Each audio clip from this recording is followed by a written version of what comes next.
Violini d'autunno di Paul Verlaine. Legge Gennaro Sansone.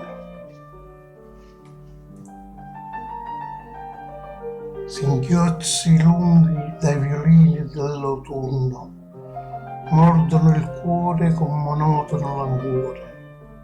Ecco, ansimando e smorto, quando suona l'ora io mi ricordo gli antichi giorni e piango, e me ne vado nel vento ingrato che mi porta di qua e di là, come fa la foglia morta.